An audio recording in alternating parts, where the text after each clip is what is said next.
नमस्कार, मैं हूं आपके साथ पूजा मिश्रा और आप देख रहे हैं जनसत्य न्यूज। कोरोना वैक्सीन का बेसब्री से इंतजार कर रहे देशों को भारत की वैक्सीन से उम्मीदें काफी बढ़ गई हैं।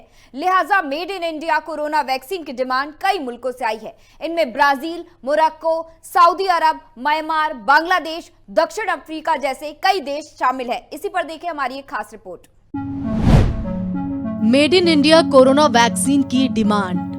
9 देशों ने भारत से मांगी मदद। कई मुल्कों को वैक्सीन सप्लाई करेगा भारत। कोरोना महामारी के बीच दुनिया को इसकी वैक्सीन का बेसब्री से इंतजार है। ऐसे में कोरोना वैक्सीन को लेकर कई देश भारत का रुख कर रहे हैं। भारत वैक्सीन के उत्पादन और आपूर्ति के लिए पूरी तरह तैयार है। ब्राजील, मोरक्को, सऊदी अरब, म्यांमार, बांग्लादेश, दक्षिण अफ्रीका जैसे देशों ने भारत से वैक्सीन की आधिकारिक तौर पर मांग की है। वैक्सीन देने में पड़ोसी देशों को प्राथमिकता। कई देशों ने किया भारत से संपर्क।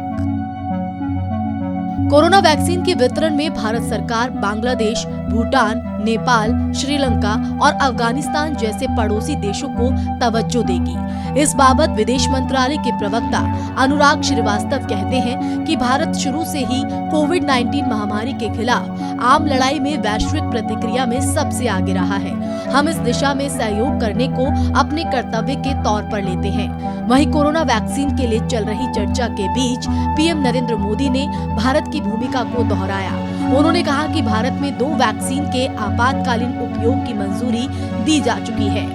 पीएम ने कहा कि पहले भारत में बाहर से पीपीई किट, मास्क, वेंटिलेटर और टेस्टिंग किट आयात करता था, लेकिन आज हमारा राष्ट्र आत्मनिर्भर है। कई मिलियन वैक्सीन डोज की मांग।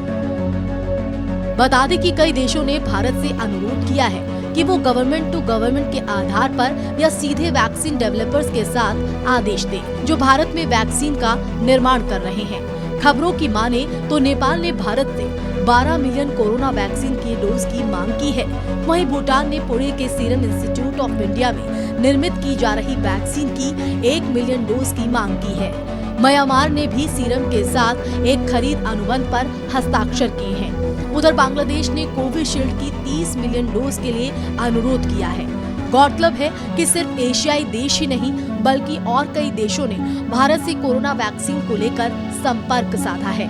ऐसे में भारत वैक्सीन का एक बड़ा आपूर्तिकर्ता बन सकता है। Bureau report, Jansatya news.